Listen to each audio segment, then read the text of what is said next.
माता महाकाली के भयानक क्रोध को कौन नहीं जानता। वे जब क्रोध से गर्जना करने लगती है तो स्वयं महादेव भी उनका सामना करने से कतराते हैं। वही शिव के ही रुद्रावतार हनुमान जी की अपार शक्तियों के बारे में क्या ही कहना। वे जब क्रोध से हुंकार भरते हुए गदा चलाते हैं तो समस्त भूमंडल कांप उठता है। दोनों ही परम शक्तिशाली धर्म की ध्वजा है। फिर ऐसा क्या हुआ कि हनुमान जी के पंचमुखी रूप और क्रोध से गर्जना करती महाकाली के बीच अत्यंत ही भयानक युद्ध छिड़ गया। दरअसल यह महायुद्ध महाकाल की नगरी उज्जैन में घटित हुआ, क्योंकि अचानक एक रात उज्जैन के शिप्रा नदी के पास ही स्थित महाकाली के गढ़कालिका मंदिर के आसपास की धरती ऐसे हिलने लगी मानो प्रलय होने वाला हो। वही गढ़कालिका मंदिर में विराजमान माता महाकाली को भी इस अचानक हुए बदलाव से बड़ा ही आश्चर्य हुआ। माता महाकाली को अपनी शक्तिपीठ की सीमाओं के भीतर किसी प्रचंड दिव्य तथा बेहद शक्तिशाली ऊर्जा के प्रवेश का आभास हुआ। उनका क्रोध बढ़ने लगा और देखते ही देखते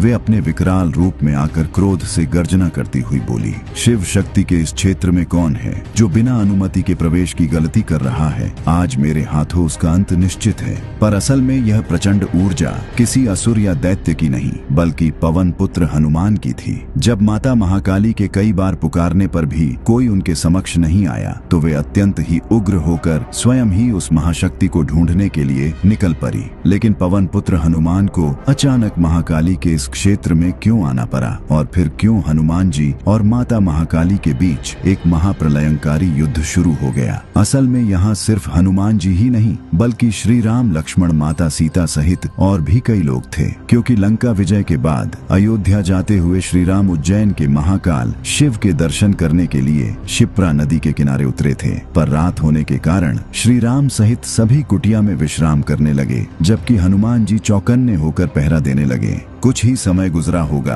कि हनुमान जी को अपनी ओर किसी महाशक्ति के आने का आभास हुआ। वे तुरंत उस विशालकाय महाशक्ति की ओर बढ़े जो असल में माता महाकाली थी। माता महाकाली को जैसे ही ये पता चला कि उनके धाम में श्री राम आए हैं तो उनके हर्ष का ठिकाना न रहा और वे तुरंत श्री राम के दर्शन के लिए उनकी कुटिया की ओर बढ़ चली। पर तभी उनके रास्ते में दीवार की तरह खड़े हो जाते हैं पवन पुत्र हनुमान। अपना मार्ग अवरुद्ध देख माता महाकाली को बिल्कुल भी अच्छा नहीं लगा। वे तुरंत अपने विकराल रूप में आकर गर्जना करती हुई बोली, वानर हट जा मेरे मार्ग से, नहीं तो परिणाम अच्छा नहीं होगा। इस पर हनुमान जी ने कहा, परिणाम की किसे चिंता है, मैं तो अपने कर्तव्य का पालन कर रहा हूँ। और पहले ये बताए कि आप हैं कौन और बिना वजह इतना क्रोध क्यों कर रही हैं? इस पर माता महाकाली ने कहा, मैं यहाँ की स्वामिनी महाकाली हूँ और श्री राम के दर्शन करना चाहती हूँ। तब हनुमान जी ये जान कि वे माता महाकाली हैं, विनम्रता से प्रणाम करते हुए कहा, हे माता, प्रभु अभी विश्राम कर रहे हैं और मैं उनके कक्ष में नहीं जा सकता। आप प्रातः होते ही उनका दर्शन कर लें। पर अब बहुत ही देर हो चुकी थी। माता महाकाली ने जब ये सुना कि एक वानर उन्हें मना कर रहा है, वे क्रोध से गर्जना करती हुई बोली, मैं किसी की आज्ञा के अधीन नहीं वानर, मेरे मार्ग से हट जाओ, नहीं तो आज तुम्हारा अंत निश्चित है। और फिर शुरू हुआ हनुमान जी तथा माता महाकाली के बीच ऐसा भयानक युद्ध जिसका आप सभी को इंतजार था। माता महाकाली के बार बार चेताने पर भी जब हनुमान जी सामने से नहीं हटे तो माता महाकाली का क्रोध नियंत्रण से बाहर हो गया। उन्होंने अपनी खड्ग हवा में ऐसे लहराई मानो तूफान आ गया हो और जोर से गर्जना करते हुए हनुमान जी पर एक प्राणघातक प्रहार कर दिया। हनुमान जी ने भी बिजली की गति से अपनी गदा से उस खड्ग की ओर प्रहार किया और जैसे ही वो खड्ग और गदा आपस में टकराए वैसे ही ऐसा विस्फोट हुआ मानो प्रलय आ गया हो। अपने खड्ग को असफल होता देख माता महाकाली ने गर्जना करते हुए अपने हाथों में एक अत्यंत ही दिव्य धनुष प्रकट किया और एक दिव्य पन्नागास्त्र से ऐसा प्रहार किया कि हनुमान जी भी सोच में पड़ गए। हनुमान जी उस भयानक पन्नागास्त्र को अपनी ओर आता देख अपने गदे को दोनों हाथ से पकड़ कोई मंत्र पढ़ने लगे। उधर वो अस्त्र कुछ दूर चलकर अचानक कई भयानक सर्पों में बदल काल की भांति हनुमान जी की ओर बढ़ने लगा और जैसे ही वो सर्प हनुमान जी के थोड़ा नजदीक आए, हनुमान जी ने अपने गदा को छोड़ दिया। उनकी गदा अचानक अनेकों दिव्य गरूर में बदल गई और माता महाकाली के अस्त्र से निकले सभी सर्पों को नष्ट कर दिया। और अपने इस अस्त्र को नष्ट होता देख माता महाकाली न जाने क्यों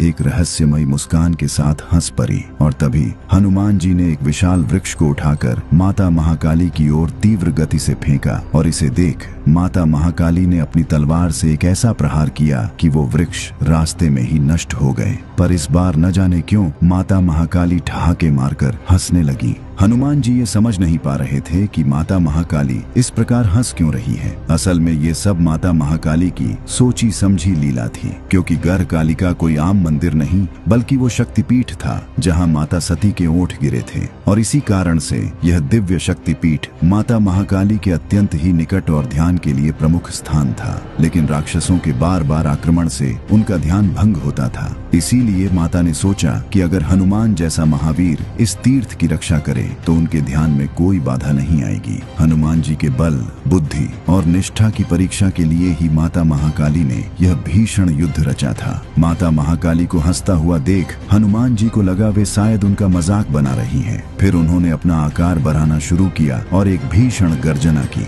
हनुमान जी को गर्जना करते देख माता महाकाली भी क्रोध से गर्जना करने लगी। दोनों की गर्जना इतनी तीव्र थी कि तीनों लोग कांप उठे। माता महाकाली ने अनेक अस्त्रों से हनुमान जी पर प्रहार करना शुरू कर दिया। यह देख हनुमान जी ने भी अपना पंचमुखी रूप लेकर अनेक अस्त्रों से प्रहार करना शुरू कर दिया। पर अभी तक तो माता महाकाली बस खेल ही रही थी, क्योंकि जैसे ही हनुमान जी ने अपना पंचमुखी रूप लेकर उनके सभी अस्त्रों को नष्ट कर दिया तो माता महाकाली क्रोध से तांडव करने लगी और अब उन्होंने अपना अमोघ त्रिशूल लहराना शुरू कर दिया।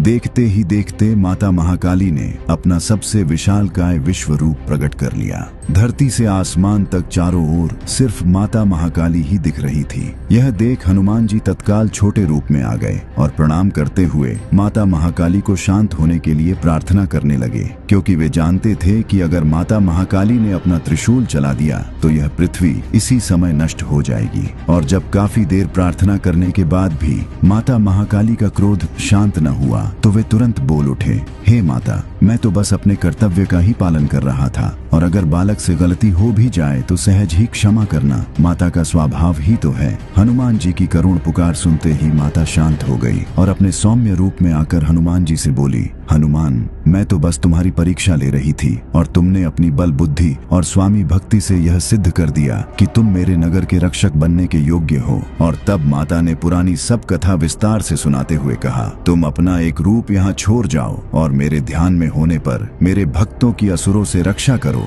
और तभी से हनुमान जी का एक रूप उज्जैन में ही रह गया। सुबह होते ही श्री राम ने सबको लेकर माता गर्हकालिका तथा महाकालेश्वर महादेव के दर्शन किए और इसके बाद अयोध्या के लिए निकल पड़े तथा इस रहस्य को अंतर्यामी श्री राम तथा माता सीता के अतिरिक्त कोई जान नहीं पाया। और इस वीडियो में देखिए कि जब कोई भी यमदूत अयोध्या में प्रवेश नहीं कर पाया और यमराज के खुद अयोध्या के द्वार पर आने से जब हनुमान जी ने उन्हें प्रवेश की अनुमति नहीं दी तो इससे क्रोधित यमराज ने ऐसा क्या किया कि हनुमान जी अपने विकराल रूप में आकर क्रोध से गर्जना करने लगे।